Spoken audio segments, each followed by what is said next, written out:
Bonjour. Aujourd'hui une vidéo un peu spéciale, car comme vous le voyez, je ne suis pas là. Pourquoi me direz-vous? Ben tout simplement parce que je prends mes distances avec vous. Je suis les règles du confinement, moi.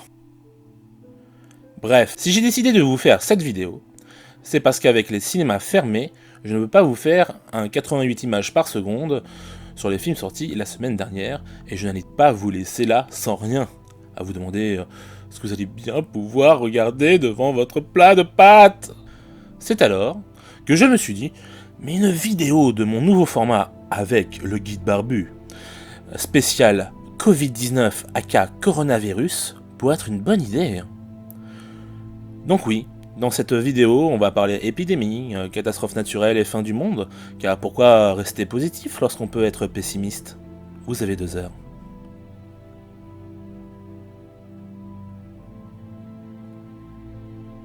Allez, on commence tout de suite avec les épidémies.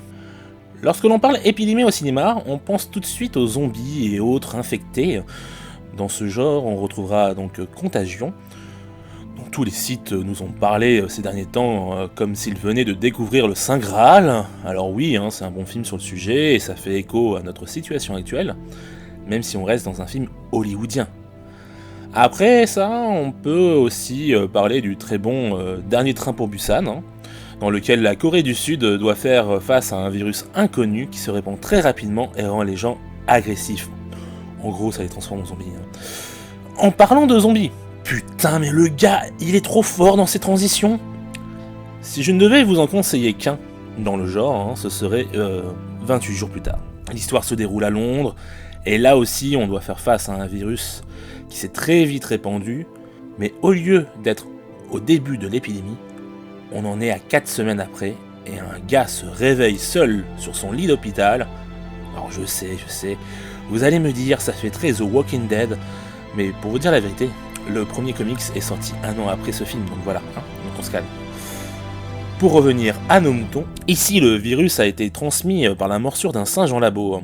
On peut bien évidemment penser au film La planète des singes, mais moi je ferais plutôt un rapprochement avec notre situation actuelle. Même si là, d'après les infos que l'on a à ce jour, ça viendrait plutôt d'un homme ayant mangé un animal, mais quand même. Bref, un très bon film de ce cher Danny Boyle, à l'époque où il faisait des grands films, quoi. Puis il y a Cillian Murphy, alors si ça, ce n'est pas suffisant, je ne sais pas ce qu'il vous faut. Et si vous voulez aller encore plus loin, rien de mieux que l'armée des 12 singes.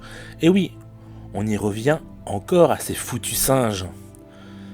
Là encore, nous avons affaire à un virus, mais pas que, puisque l'action se déroule en 2035. Alors qu'il ne reste plus qu'1% de la population mondiale ayant survécu à ce virus et qui se terrent pour éviter eux aussi de connaître le même sort que les 5 milliards d'hommes morts en 96. Ici, nous naviguerons à travers différentes époques via des voyages dans le temps afin de contrer cette épidémie. Bref, le film adapte l'excellent court-métrage La Jetée qui est à l'origine est une sorte de photoroman. J'aime beaucoup ce film expérimental que je vous intime de voir si ce n'est déjà fait. C'est donc l'exubérant Terry Gilliam qui en réalise l'adaptation, et il ne fallait pas moins que lui pour réussir à en faire un film aussi fou. Pour moi, Christopher Nolan aurait pu en faire un film tout aussi complexe, mais plus proche de l'œuvre originale. D'ailleurs, pour moi, son Memento en est fortement inspiré. En tout cas, L'Armée des 12 singes est un film à voir, pas facile d'accès mais très intelligent et un des meilleurs rôles de Bruce Willis. Waouh, ça a l'air génial tout ça! Mais ça n'a pas l'air drôle tous les jours. Disclaimer. Concernant mon utilisation du terme zombie, je parlais bien de films d'infectés et pas de zombies à proprement parler, mais comme la frontière entre les deux est de plus en plus ténue, plus le temps passe, et que maintenant on a des zombies qui courent voir la purge World War Z, il n'est pas facile de distinguer l'un de l'autre, et le terme zombie parle bien plus souvent au grand public, même si avec la crise que nous connaissons en ce moment, la tendance risque de s'inverser. Bref, nous pouvons passer aux catastrophes naturelles. Alors tout de suite, lorsqu'on dit catastrophe naturelle, vous pensez au film Le Jour d'après, film qui a fait date dans le genre, et je dois reconnaître que c'est un bon film, même si ses effets spéciaux ont pris un sacré coup dans la gueule. Plus récemment en France, nous avons eu l'original Dans la brume, dans lequel ce n'est pas un virus qui tue les gens, mais une mystérieuse brume. J'aime beaucoup l'idée de ce film. Après, il n'est pas exempt de défauts, il y a quelques incohérences, mais pour un film français, c'est un pari assez risqué, et ça marche plutôt bien, avec notamment une tension bien travaillée. Sinon, en mode survival américain, on aura l'excellent Tech Shelter, dans lequel des tornades s'abattent sur l'Ohio. Mais si je ne devais vous en conseiller qu'un dans le genre, ce serait tout particulièrement Mélancolia, de Lars von Trier. Car bien plus que les autres, c'est un film qui vous fera réfléchir sur votre vie, sur votre rapport à la mort et aux autres. En plus, il est porté par un bon casting et est très esthétique. J'aurais pu le mettre dans la catégorie qui suit, mais j'aimais bien l'idée de la destruction de notre monde par un autre à travers le prisme de l'univers qui nous punit. Pour aller plus loin, oui, ça va être rudement difficile de faire plus radical. Je vous propose Phénomène de M. Night Shyamalan. Alors je sais que ce film ne fera pas consensus, ce n'est d'ailleurs pas un de mes films préférés de ce réalisateur. Alors là, nous avons clairement affaire à un high concept, et si demain la nature s'en prenait à l'humanité pour tous les sévices qu'elle a subis sans rien dire. C'est simple, mais terriblement efficace, j'adore l'idée, et mine de rien, ça vous fera un peu plus réfléchir à l'écologie. Pour finir dans la joie et la bonne humeur, parlons ensemble de la fin du monde. Pour rester sur un entre-deux comme Mélancolia, je vous propose les blockbusters Armageddon et 2012, où catastrophe naturelle et fin du monde se rejoignent. Certes, c'est loin d'être des chefs-d'œuvre, mais ça parle à tout le monde. Mais si je ne devais vous en recommander qu'un, ce serait Les Fils de l'Homme, d'Alfonso Cuarón, dans lequel l'humanité est devenue stérile depuis une vingtaine d'années, une femme est enceinte et devient la personne la plus enviée et la plus recherchée de la Terre. Le film est tout bonnement génial, car high concept et super réalisateur. On a rarement vu des plans séquences aussi bons et haletants que dans ce film.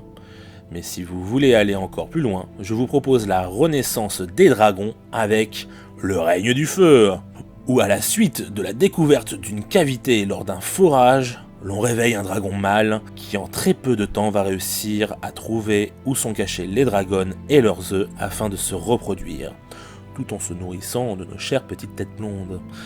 Le film se concentre sur une communauté qui tente de survivre tant bien que mal, en se réfugiant sous terre à l'instar des survivants dans l'armée des 12 singes.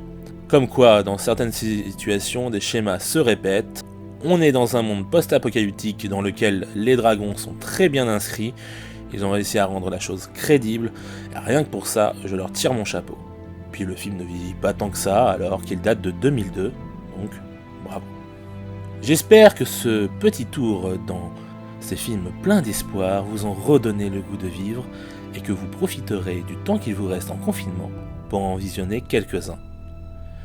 Si ce concept vous a plu, faites-le moi savoir dans les commentaires, car j'ai d'autres idées dans le genre, car j'aurais bien une petite idée pour le mois prochain qui serait plus ou moins dans la continuité de celle-ci. Si vous voulez aider la chaîne à se faire connaître, il n'y a qu'un moyen, c'est en partageant cette vidéo, en vous abonnant à la chaîne et en mettant la cloche. Et si vous voulez aller plus loin, je vous invite à me rejoindre sur les réseaux sociaux, et si vous ne devez en choisir qu'un, je vous recommande Discord, sur lequel je réponds à chacun d'entre vous et où je suis beaucoup plus actif. Sur ce, bonne journée, restez confinés, ciao!